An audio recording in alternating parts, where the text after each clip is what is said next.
सांगत होतो सुरेश लाड साहेबांना, मी मगाशी खोपोली कर्जतच्या सभेमध्ये उल्लेख केला की तुम्ही उमेदवारी करा. शेवटच्या टप्प्यापर्यंत नकारार्थी भूमिका घेतली गेली. त्याच्यानंतर मला सांगण्यामध्ये आलं की मी उमेदवारी करणार नाही, सुधाभाऊंची उमेदवारी करा.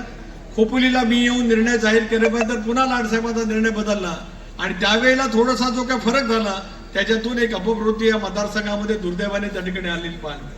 अलीकडच्या कालावधीमध्ये काय आपण पाहतो, मी कोणावरती टीका टिप्पणी करण्यासाठी या ठिकाणी मसुरकर साहेब उभा नाही, पण स्वच्छ अंतकरणाने एखादी भूमिका आम्ही सर्वजण त्या ठिकाणी घेतो आहोत.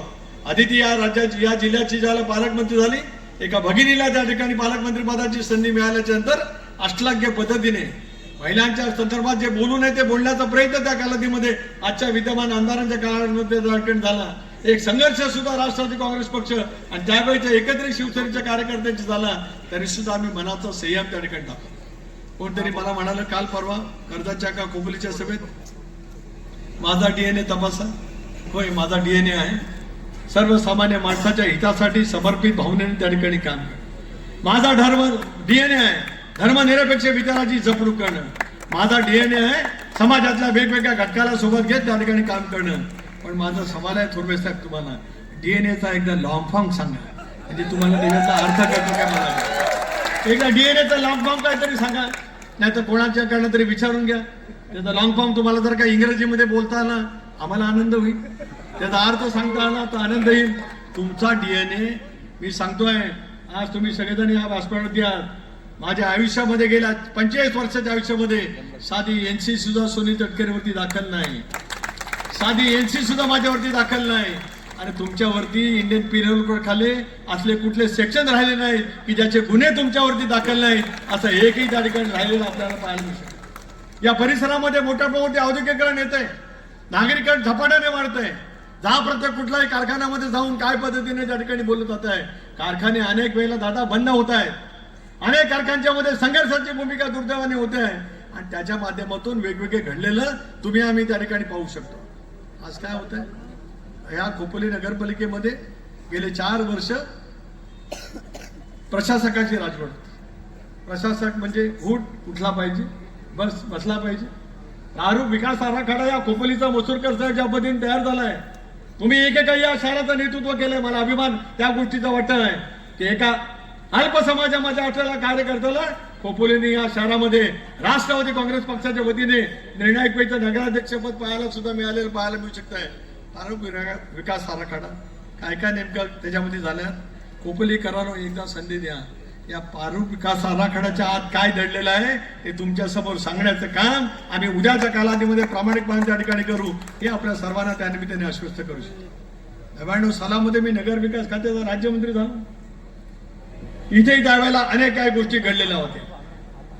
इथल्या नगराध्यक्षाच्या विरोधामध्ये 55 55 खाली बंधू मला कारवाई त्यावेळेला करावी लागली. निर्णय दिला ते पदावरती राहण्यासाठी योग्य नाही. त्याच्या विरोधात उच्च न्यायालयामध्ये अपील झालं, माझा निर्णय उच्च न्यायालयाने मान्य केला. त्याच्या विरोधामध्ये सर्वोच्च न्यायालयामध्ये अपील झालं, माझा निर्णय सर्वोच्च न्यायालयाने सुद्धा मान्य केला. निवडणूक लागली, या सुनील पाटलांना आपण उभे केलं सर्वांनी मिळून आणि जनतेच्या न्यायालयाने सुद्धा त्यांना त्यांची जागा दाखवली आणि सुनील पाटलासारखा तरुण कार्यकर्ता पोटनिवडणुकीतून खोपोलीसारख्या नगरपालिकेचा नगराध्यक्ष त्या ठिकाणी होऊ शकतो. सुनील मधल्या कालावधीमध्ये इकडे तिकडे गेल्यास आता स्थिर राहायचं आहे. अभी इधर उधर जाना नाही, स्थिर राहा. एक त्याचा गुण वैशिष्ट्य आहे, तो कुठं पण जातो आणि हात पडतो, सगळं काय करतो. त्याच्यासारखा हुशार माणूस कोण नाही. पण जे उभे राहतात ते वाशीला राहतात. कधी येणार खोपोलीला? खोपोलीकरांना प्रश्न विचारले राहतात ते वाशीला राहतात. हा माणूस जिकडे तिकडे चळवळे आहे, जातो सगळ्यांकडे, पाया पडतो, बोलतो, काय ना काहीतरी समस्या सोडवण्याचा प्रामाणिकपणाचा प्रयत्न करतो. त्याच्या पाठीमागे ताकद आपल्या सर्वांना उभी करण्याची आवश्यकता. खोपोली सारख्या शहरामध्ये मोठ्या टोकावरती निधी आणला गेला असं म्हटलं गेलं. काय नाही त्या निधी आणला गेला. मसुरकर साहेब ज्यावेळेला आपली सत्ता होती, सुमनताई त्यावेळेला अस्तोरमा नगराध्यक्ष होत्या, त्यावेळेला आपलं शाहू सभागृह आपण नाट्यगृह केलं. आदरणीय पवार साहेबांच्या हस्ते लोकार्पण झालं. तुम्ही सगळे मंडळी त्या कालावधीमध्ये नेतृत्व करत होतात. या शहरामध्ये दादा शपथ घेऊन सांगतोय, सर्वाधिक निधी जर का आजवर कोणी दिला असेल तर या सुनील तटकरेंनी प्रामाणिकपणाने पालकमंत्री असेल, नगर विकास खात्याचा राज्यमंत्री असेल, मोठ्या प्रमाणावरती निधी देण्याचं त्यानिमित्ताने काम. आता निधी येतो कुठे, जातो कुठे, कोणाला कळत शोधायला लागेल.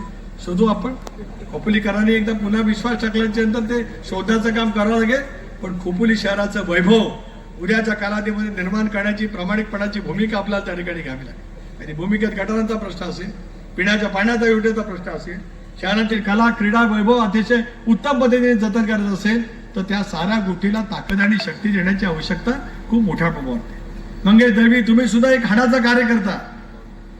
आपली इच्छा होती, मसुरकर साहेबांची इच्छा होती, पण पक्षाने सामुदायिकरित्या एकत्रितपणे निर्णय घेतला आणि त्या निर्णयाच्या पाठीमागे तुम्ही सगळेजण ठामपणाने त्या ठिकाणी उभे आहात. आणि म्हणूनच आज या व्यासपीठावरती किशोर पाटील दिसत आहेत, आमचे शिवानीताई जंगम या ठिकाणी आहेत, हे सुद्धा एक आघाडीतच आहे. पण आपाप जे सगळं घडत असतं आणि कुठल्या तरी प्रवृत्तीच्या विरोधामध्ये एका समान प्रवृत्तीला एकत्रितपणाने यावं लागत असतं.